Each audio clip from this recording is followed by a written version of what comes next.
되겠습니다. 고린도전서 5장 말씀입니다.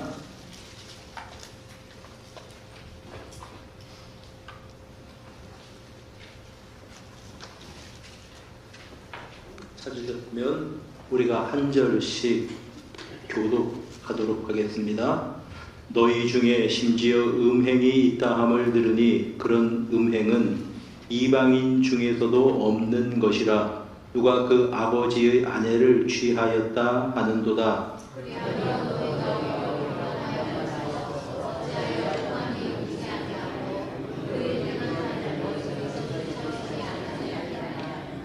내가 실로 몸으로는 떠나 있으나 영으로는 함께 있어서 거기 있는 것 같이 이런 일 행한 자를 이미 판단하였노라.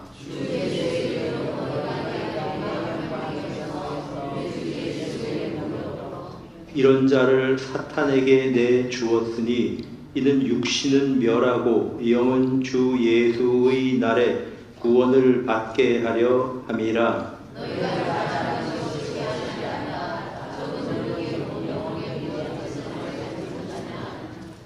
너희는 누룩 없는 자인데 새 덩어리가 되기 위하여 묵은 누룩을 내버리라. 우리의 유월절 양 곧 그리스도께서 희생되셨느니라.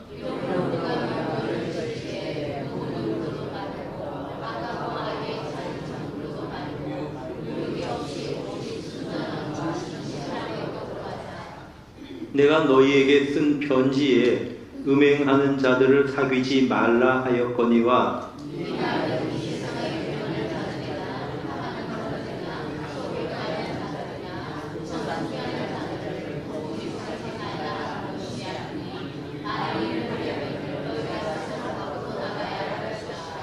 이제 내가 너희에게 쓴 것은 만일 어떤 형제라 일컫는 자가 음행하거나 탐욕을 부리거나 우상 숭배를 하거나 모욕하거나 술 취하거나 속여 빼앗거든 사귀지도 말고 그런 자와는 함께 먹지도 말라 함이라.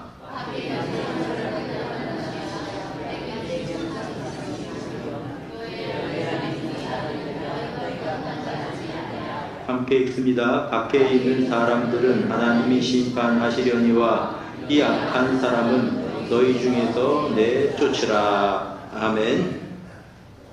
교회 소식 잠깐 알려드리겠습니다. 우리 목요 전도가 시작이 됩니다.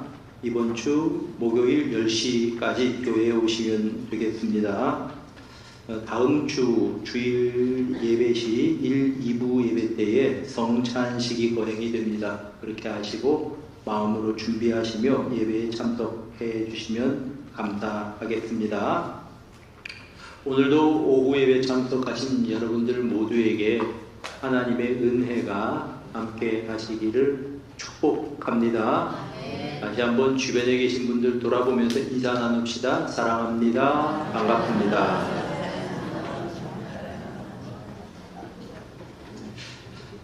여러분, 오늘은 이제 이 고린도전서 5장에서 음행의 문제를 다루고 있습니다. 음행의 문제. 자, 말씀드렸던 것처럼 고린도는 항구 도시였습니다.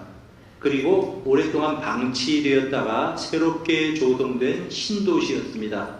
그러니 자연스럽게 꿈을 가진 벤처 사업가들 같은 사람들, 젊은 사람들이 모여드는 그런 신흥 도시였습니다. 이 도시에는 이 아프로디테라고 하는 신을 섬기는 신전이 있었는데 이 신전에는 여자 사제들이 1000명이 있었습니다. 근데 그 당시에 이 여자 신을 섬기는 이런 신전에서는 그 신을 섬기는 종교 행위가 음행입니다. 여사제들이 이제 그런 역할들을 합니다. 이 여사제들이 낮에는 어떤 신전에서 일을 하다가 밤이 되면 또 영업을 하는 겁니다. 시내로 나가서. 이제 바로 거기에서 성적인 음란함이 아주 그냥 그 부정함이 온 도시에 퍼지게 되어 있는 그런 도시가 고린도였습니다. 지금도 고린도의 옛 유적을 보면 그 시대에 이미 아주 이렇게 이제 몸을 파는 사람들이 있는 곳 그런 표시들이 되어 있는 것을 우리가 발견하게 됩니다. 자, 그러니까 그 도시 전체에 음행에 대해서 좀 이렇게 가볍게 생각하는 그런 어떤 분위기, 그런 어떤 문화가 형성이 되어 있는 교회들이었습니다. 그러니까 거기에서 형성된 교회 교인들은 어떤 사람들일까요? 자기들도 역시 성적인 죄에 대해서 그저 엄상하게 생각하는 사람들이 교회에도 들어올 수가 있는 상황이었단 말입니다. 그래서 교회에 문제가 생기기 시작합니다. 그 문제에 대해서 바울 사도가 이제 가르침을 주고 있는 장이 고린도전서 5장이라고 하는 그런 말씀입니다. 어린 교회여서 죄에 대한 면역력이 강한데 약한데 그 중에 무엇보다 음행에 대한 면역력이 약한 교회가 고린도 교회였다라는 말씀입니다. 1절을 한번 봅시다. 너희 중에 심지어 음행이 있다 함을 들으니, 바울 사도가 들은 겁니다. 그 교회에 무슨 일이 일어나고 있었는가? 음행하는 사람들이 있었다는 겁니다. 그런데 그런 음행은 이방인 중에서도 없는 것이라, 누가 그 아버지의 아내를 취하였다 하는도다. 이해가 안 되는 일이죠. 이게 도대체 무슨 말인가? 여러분, 음행이라고 하는 것은 결혼 관계에서 이루어지지 않는 모든 그런 어떤 성적인 관계를 우리가 음행이라고 말합니다. 그런데 그 고린도에는 그의 아버지의 아내를 취한 사람이 있었다, 이런 말을 바울 사도가 들었다는 말입니다. 성경의 기준은 시대가 변해도 아니면 장소가 변해도 한결같습니다. 성이라고 하는 것은 부부간의 관계에서, 가정에서 누릴 수 있는 하나님의 복이지, 그것을 가정 밖으로 끌고 나가면 그 바로 음행이고 죄가 된다. 이건 이제 원칙이에요. 근데 고린도 교회 이야기를 듣고 보니까 기가 막힌 노릇입니다. 아버지의 아내를 취했다. 여러분, 아버지의 아내가 누굽니까? 어머니죠. 어머니인데 이런 죄는 이제 신명기나 레위기에 보면은 때려 죽일 죄였습니다. 근데 직설적으로 어머니와의 관계를 말하는 게 아니고요. 이런 경우가 있습니다. 자, 그 당시는 남성 중심적인 사회였습니다.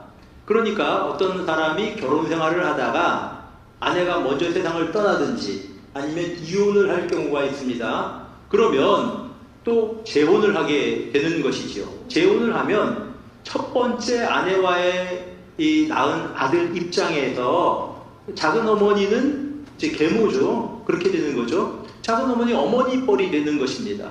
그런데 이제 돈이 있고 부유한 사람들 같은 경우에는 이혼을 여러 번 할 수가 있어요. 그러면 반복해서 결혼을 하고 또 결혼을 하고 또 결혼을 하고 몇 번째 이제 결혼을 할 수도 있는데, 그런 경우에는 그 아들의 입장에서는 어머니 나이가 어려질 수밖에 없습니다. 그래서 심지어 어떤 경우에는 자기 어머니뻘인데 그 사람보다 나이가 적은 사람들이 있을 수가 있다라는 거죠. 이 당시 사회가 그랬다는 겁니다. 자, 그러니까 그런 경우에는 이제 불륜이 생길 수가 있었다는 말입니다. 성경에도 그런 경우가 있어요. 야곱의 경우에 이제 야곱의 빌하와 야곱의 장남 르우벤이 부정한 일을 저지릅니다. 빌하는 비록 이제 여종의 몸이었다고 할지라도 야곱의 아내뻘이 된 거죠. 아이를 낳았으니까요. 근데 이 두 사람 사이에 불륜이 발생을 한 겁니다. 야곱이 그 사실을 알고 그가 다른 아들들을 축복할 때에 르우벤에 대해서는 저주를 했습니다. 창세기 49장 3절에 보니까 르우벤아 너는 내 장자요 내 능력이요 내 기력의 시작이라. 위풍이 월등하고 권능이 탁월하는데 물의 끓음과 같았다. 너는 탁월하지 못할 것이다. 아버지의 침상에 올라 더럽혔다.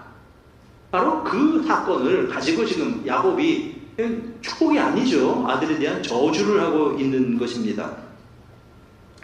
장자의 지위를 잃어버린 사람이 되고 말았습니다. 자, 성경에도 그런 사건이 나오는데 1절에 나오는 이 음행은 성경에 나오는 음행보다도 좀 더 복잡한 이유가 자리 잡고 있었습니다.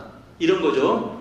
그 당시에는 아버지가 돌아가시면 남자가 죽으면 그 재산을 누가 상속받느냐 하는 게 문제입니다.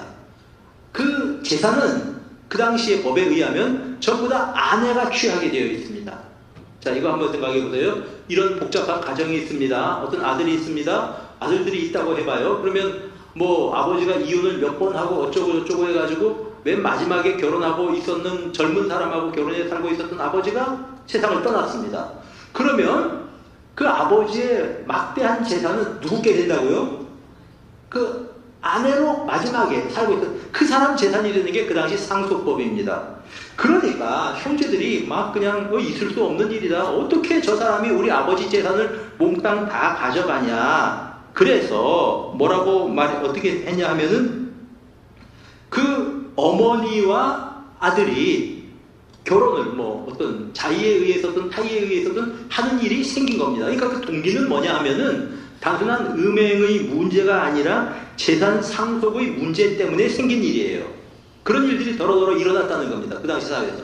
그러면 그렇게 살아가는 사람들이 교인이 되어서 고린도 교회에 들어오게 되었을 경우에 바울 사도가 그런 소식을 들은 겁니다. 이 교회에 이런 사정으로 이런 사람이 교회에 들어와서 신앙생활을 한다더라. 왜냐하면 그건 뭐 그 당시 사회에서 통용되는 일이었으니까 하는 말입니다. 자, 그 말을 듣고 바울 사도가 이제 거기에 대해서 답변을 하는 것입니다. 그리하고도 2절에 너희가 오히려 교만하여져서 어찌하여 통한이 여기지 않느냐? 그 일을 행한 자를 너희 중에서 쫓아내지 않느냐? 여러분, 이런 죄는 교회에서 쫓아내야 될 죄라고 하는 말입니다. 그런 일을 하는 사람이 있으면 교회에서 교회 발도 딛지 못하게 해야 된다. 그런 뜻입니다. 여러분, 음행이라고 하는 건 참 우리가 소홀하게 생각하는 시대를 살아가고 있지만 그거는 분명히 성경의 원칙은 바로 정확하게 정해져 있는데 부부 사이에서의 어떠한 그 관계가 아니면 그 음행이라고 하는 것입니다. 성경에서 다른 죄는 뭐 다 이제 죄를 짓지 말아라 이야기했는데 음행은 피하라고 이야기했습니다. 고린도전서 6장 18절에 음행을 피하라. 사람이 범하는 죄마다 몸에 있거니와 음행하는 자는 자기 몸에 죄를 짓느니라. 죄를 범하느니라. 여러분, 음행은 피해야 될 죄입니다. 요셉을 생각해 보십시오. 젊은 요셉이 보디발의 아내가 그를 유혹할 때에 어떻게 했습니까? 자기 겉옷을 벗어주고 피한 겁니다. 그 자리를 피했어요. 결국은 성폭행 미수범이 되어서 이제 왕의 감옥에 갇히는 어려움도 겪었지만 어쨌든 요셉은 피해서 자기를 지키고 그 주인의 가정을 지켰던 겁니다. 여러분, 이걸 피하지 못하면, 음행을 피하지 못하면 자기 인생도 망치고 다른 사람의 인생도 망치는 그런 일들을 경험하게 되는 것입니다. 여러분, 다윗 한번 생각해 보십시오. 다윗이 이제 그 밧세바라고 하는 우리아의 아내를 취했습니다. 남의 아내를 뺏었다는 이야기입니다. 그때가 언제였냐 하면 암몬과 전쟁할 때. 그런데 왕권이 확립이 되고 다윗 왕국이 강성해져서 다윗이 직접 전쟁에 나가지 않고도 요압 장군이 군인들을 이끌고 암몬과 전쟁을 하러 나갔습니다. 그때에 어느 날 오후쯤, 정오 넘어서 오후쯤 그가 옥상을 거닐다가 어떤 여인이 이렇게 목욕하는 것을 보게 됩니다. 자, 그런 모습을 보게 되었을 때, 이거는 유혹이다. 이거 내가 보지 말아야 될 것을 봤구나. 그리고 돌아섰어야 될 것이죠. 그런데 호기심이 생겼습니다. 사람들에게 시켜서 저 여자 우리 뭐 왕궁 옆에 있는 저 집에 누구네 집인가 알아봐라. 그 집의 여자가 누군지 알아봐라. 그랬더니 이제 알아봤어요. 그래서 왕이시여, 그 집은 이제 우리아의 집입니다. 그리고 그 여자는 우리아의 아내 밧세바입니다. 이렇게 보고를 한 겁니다. 여러분, 보고를 들었으면 아이고, 이 여자는 남의 여자구나. 거기다가 내 신하의 아내구나. 그러면 거기서 자기가 돌아섰어야 되는 거죠. 호기심 때문에 물어봤다고 할지라도, 물어보면 안 돼요, 첫째. 근데 호기심 때문에 물어봤다고 하더라도 아이고, 이건 아내구나, 남의 아내구나. 그런데 밧세바를 데리고 오라고 합니다. 밧세바를 데리고 왔는데 이제 이런저런 이야기를 해 보니까 밧세바가 다윗과 잠자리를 할 수 없는 그러한 기간이었습니다. 부정한 기간이었어요. 무슨 얘기인지 여자분들은 다 알 거예요. 그래서 그러면 아이고 이거는 안 될 일이구나, 뭔가 이제 하나님께서 막으시나 보다, 이렇게 생각을 해야 되는데 그 기간을 기다려요, 다윗이. 그 기간이 지난 다음에 밧세바와 동침을 합니다. 이 참 기가 막힌 노릇이죠. 그래놓고 보니까 불륜의 씨앗이 생겼습니다. 아이를 가졌다는 거죠. 여러분, 큰일 났습니다. 그래서 그 문제를 덮으려고 별의별 수를 다 씁니다. 그래서 당장 전쟁에 있는 우리아를 데리고 오라고 하죠. 그래서 우리아에게 전황이 어떤가 좀 물어보고, 뭐 형식적인 뭐 이런 물어보는 거죠. 그 다음에 아이고 너 고생 많이 했으니까 발도 씻고 집에 가서 좀 목욕도 하고 집에 가서 좀 푹 쉬다가 다시 전장으로 복귀하라. 그렇게 하고 집으로 돌려보냈어요. 이 우리아가 고든 사람입니다. 나중에 보니까 그가 이제 궁궐 끝머리에서 잠을 잤다 그래요. 불러서 물었습니다. 너 왜 그렇게 했냐 하는 말이, 왕이시여, 내 주 요압이 지금 전쟁에 참석하고 있고 또 내 부하들도 다 전쟁에서 죽을 고생하고 있는데 내가 어떻게 내 집에 돌아가서 내 아내와 지내고 다시 전장으로 복귀하겠습니까? 참 나는 그런 일을 할 수 없습니다. 난감해졌어요. 그래서 그날 또 다시 잔치를 그냥 벌여서 술을 잔뜩 먹여놓고 취하게 한 다음에 집으로 돌아가라 그러는 거죠. 근데 우리아가 돌아가지 않습니다. 방법이 없었습니다. 그래서 그가 편지를 써서 이제 우리아의 손에 들려주죠. 그래서 이제 전장에 가서 이렇게 해라. 그럼 이제 요압이 하는 일인데 가장 치열한 접전 지역에 우리아를 남겨놓고 빼라는 겁니다. 병력을. 그러면 적군의 칼에 맞아 죽으라는 거예요. 결국은 다윗은 우리아를 죽이고, 사실은 죽인 거예요. 다윗이 죽인 거예요. 죽이고 그 아내를 취했다. 성경이 그렇게 증거합니다. 여러분 보세요. 계속해서 다윗이 멈춰서야 될 그러한 순간순간들이 있었습니다. 어떤 여자를 보는 것 자체도 그렇죠. 그 다음에 호기심이 있어서 그 여자에 대해서 물어봤으면 유부녀라 그러면 일단 거기서 멈췄어야 되는 겁니다. 그런데 데리고 오라고 해요. 데리고 오라고 해서 이제 그 여자하고 이제 그 여자에 대한 욕심을 냈는데 그 어떤 동침할 수 없는 기간입니다. 그럼 그것으로 아이고 이거 안 되는 일이구나, 그리고 포기했어야 되는데 그 기간까지 또 기다려요, 자기가. 그리고 나서 남의 아내를 취해서 이 사단이 난 겁니다. 이 사건이 다윗의 인생을 완전히 구렁텅이로 밀어넣었습니다. 밧세바 사건 이후에 난리가 나고 가족끼리 칼부림이 나고 또 자기 아들이 아버지 왕위를 빼앗으려고 반역을 하고, 이런 일들이 다 바로 그 사건을 계기로 해서 일어나게 된 겁니다. 다시 말씀드리면 그 후에 일어나는 다윗의 인생의 여러 가지 복잡한 일들은 사실은 다윗의 범죄에 대한 징계의 성격이었다라고 하는 것이 성경이 우리에게 일러주고 있는 내용인 것입니다. 여러분, 우리는 이 음행에 대해서 피해야 된다, 그 자리를 피해야 된다라고 성경은 우리에게 일러주시고 있는 것입니다. 제가 아는 목사님이 그런 얘기를 했는데 참 웃었어요. 즉 고등학교를 졸업하고 포항제철인가 뭐 이제 공고를 졸업하고 뭐 거기 입사를 했는데 월급 때가 되니까 이제 이 선배 그 사원들이 전부 다 우르르 몰고 이제 후배들 신입 사원 데리고 가더랍니다. 어디로 갔냐 하면은 말하자면 이제 그런 어떤 술집, 여자들이 있는 그런 술집에 갔어요. 그리고 방에 여자를 갖다 막 집어넣는 거예요. 그래 기가 막히잖아요, 예수 믿는 사람이. 그래서 싹싹 빌었답니다. 방에 들어온 여자분한테 누나 제발 나 좀 살려주세요. 나는 절대로 이렇게 하면 안 돼요. 제발 좀 날 좀 살려주세요. 그래서 그 여자가 기가 막혀서 다시 나갔대요.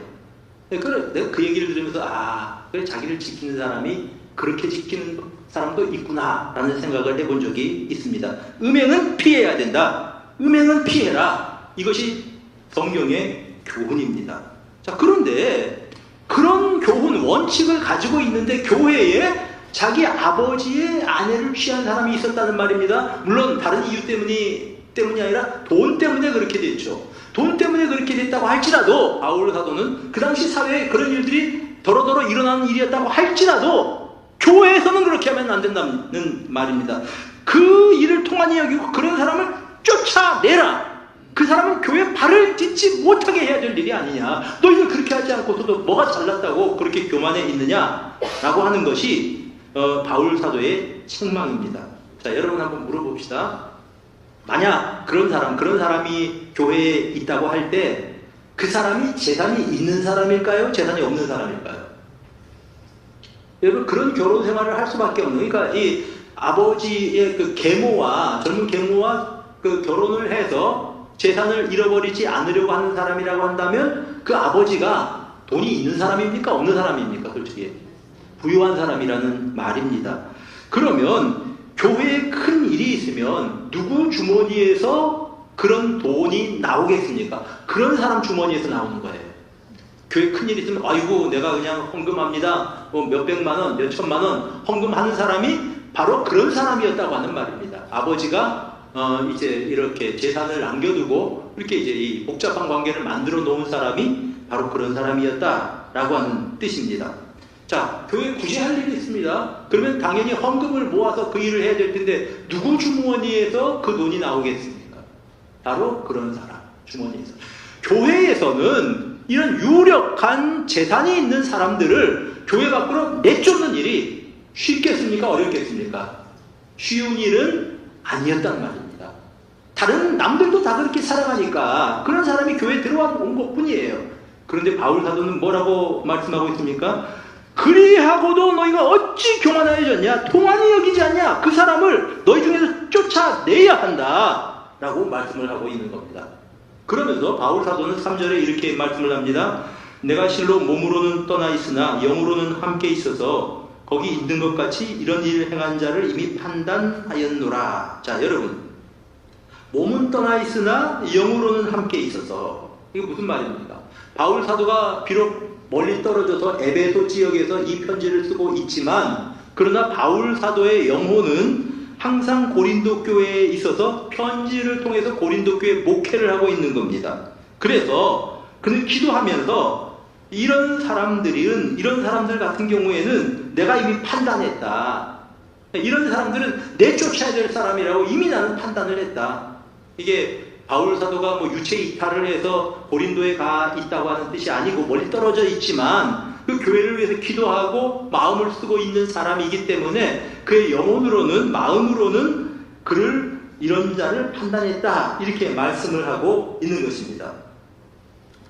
자, 그리고 4절, 5절 말씀 보세요. 주 예수의 이름으로 너희가 내 영과 함께 모여서, 바로 이런 뜻으로 하시는 말씀이죠. 우리 주 예수의 능력으로 이런 자를 사탄에게 내어주었으니 이는 육신은 멸하고 영은 주 예수의 날에 구원을 받게 하려 함이라. 자, 여러분, 이런 자를 사탄에게 내어줬다는 것이 무슨 뜻입니까? 쉽게 말하면 이 사람이 교회에 들어오지 못하도록 내쫓아서 사탄에게 이른 사람을 내어줘야 된다고 하는 말입니다. 징계를 말하는 거죠. 그런데 뭐 내쫓는다는 게 다시 말하면 출교시키라는 말입니다. 교회 발을 못 디디게 해야 된다는 말입니다. 왜 그렇게 해야 됩니까? 그러면 그 사람이 결국은 구원을 받는 기회를 주는 거라는 이야기입니다. 자, 교회 사람들이 자기를 다 외면합니다. 막 홍충이 보듯이 하고 교회 가면 내쫓아버리고 당신은 교회 오면 안 된다. 예배 못 드린다. 우리하고 성찬을 같이 할 수 없다. 어떻게 당신 같은 사람이 주님의 거룩한 몸된 교회에 일부러 성찬을 같이 하냐? 나가야 된다. 들어오지 마, 당신은. 이렇게 될 때에 이 사람이 아무런 가책 없이 교회에 출입하면서 교회 생활을 하면 이게 잘못이구나, 죄로구나 하는 사실을 깨닫지도 못하고 양심의 가책도 받지 못하고 살아갈 수 있는 거죠. 그런데 교회에서 강력하게 출교를 하고 이런 사람 내쫓아버리면 어떻게 됩니까? 아이고, 이거는 해서는 안 될 죄인이구나, 악한 일이구나 깨닫게 되는 겁니다. 그리고 내가 내 생활을 바꿔야 되겠구나, 회개할 기회를 준다는 거죠. 그래서 그 사람이 구원을 얻을 수도 있다는 겁니다. 그러니 그런 악한 사람을 아무런 어떠한 제재도 없이 교회에 출입하게 하는 방법, 이거는 그 사람에게 더 죄를 짓도록 만드는 일이라는 거죠. 그러나 그 사람을 좀 아프지만 쫓아내고, 재정에 손해가 될 수 있지만 그런 사람들을 쫓아내버리고 출교시키고 성찬 정지, 수찬 정지시키고 이렇게 해버리면 그 사람이 나중에는 그런 일들을 통해서 깨닫고 내 죄를 깨닫고 회개해서 그 사람의 영혼이 구원받을 수 있게 된다. 그런 뜻입니다. 여러분, 이런 게 바로 징계의 의미입니다. 교회에서 왜 징계가 있어야 되는가? 세상에서 또 징계가 있어야 되는데, 교회는 교회의 룰이 있고 교회에서 통용되는 그러한 법이 있고, 그러니까 성경의 법이죠. 그 법에 의해서 징계가 이루어지는 것입니다. 그래서 그 말씀을 여기 이제 바울 사도는 말씀하고 있는 것입니다. 6절, 너희가 자랑하는 것이 옳지 아니하도다. 적은 누룩이 온 덩이에 퍼지는 것을 알지 못하느냐. 여러분, 적은 누룩이, 자, 큰 어떤 가루 덩이가 있어요. 그러면 거기다가 누룩을 조금 넣어두면 온 덩어리에 다 퍼지는 겁니다.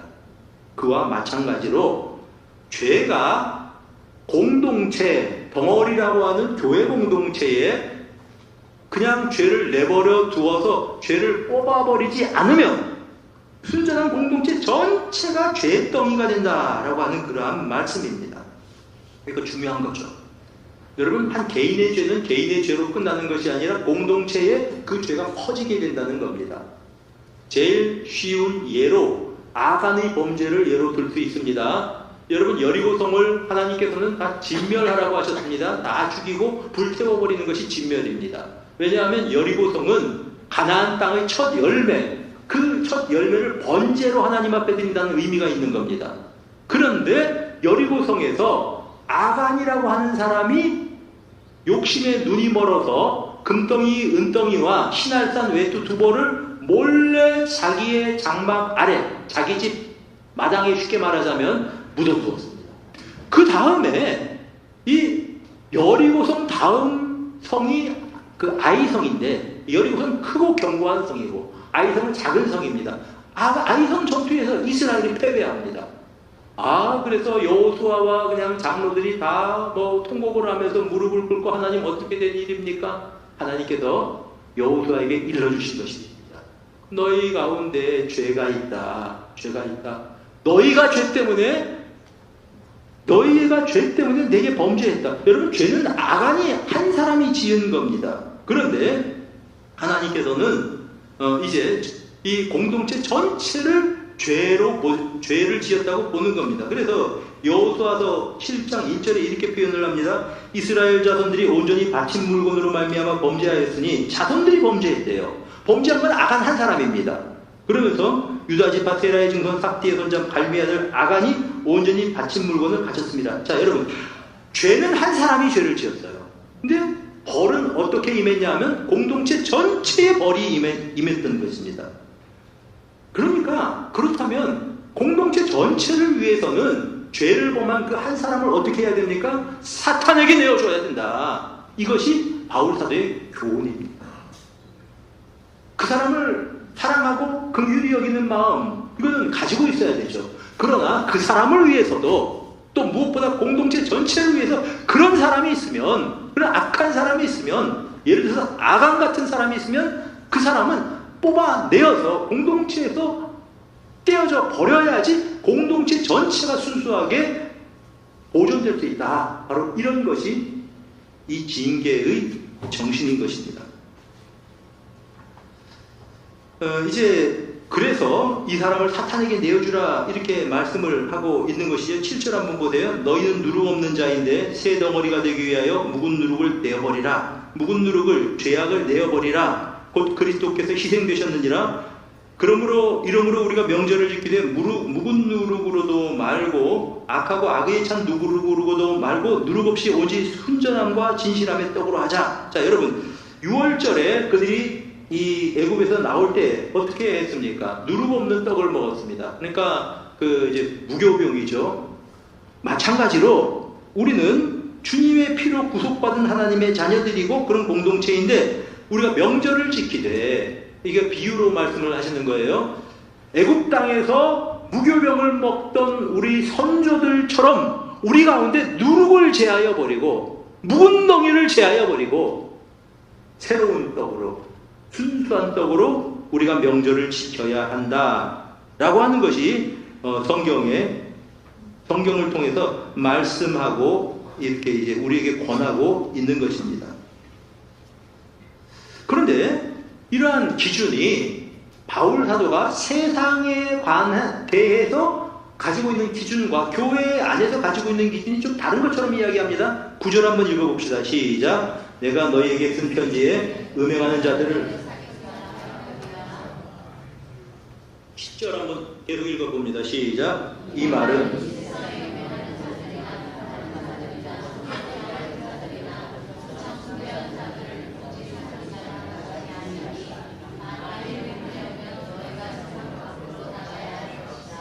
고린도 교회에는 음행이 만연한 사회였고 또한 속이는 사람들이 많이 있는 사회였고 우상 숭배하는 자들 이제 그 9장에 가면은 9장 10장 유쯤 가면은 또 한번 이제 다루게 될 것입니다. 이제 그런데 그 9장에 10장이네 10장 제가 말씀을 잘못 드렸습니다. 거기서 이런 문제를 다루게 될 겁니다. 다루게 되는데 우상 숭배하는 사람들이 다 주변에 이제 있는 그런 사회였습니다. 그러니까 아예 음행하는 사람하고 사귀지 마라 그렇게 말씀을 하니까 또 뭐 우상 숭배하는 사람하고는 거래도 하지 마 누구하고는 만나지도 마 그렇게 하면 너희들이 세상 밖으로 나가야 된다는 얘기죠. 세상에서 그렇게 하라는 게 아니란 말입니다. 그러나 세상은 그렇다고 할지라도 만약 형제라고 하는 사람이 음행하고 탐욕 부리고 우상 숭배하고 모욕하고 술 취하고 소변 빼앗거든 그런 사람은 사귀지도 말고 함께 먹지도 말아라. 여러분 무슨 의미입니까? 교회 내에서는 안 된다.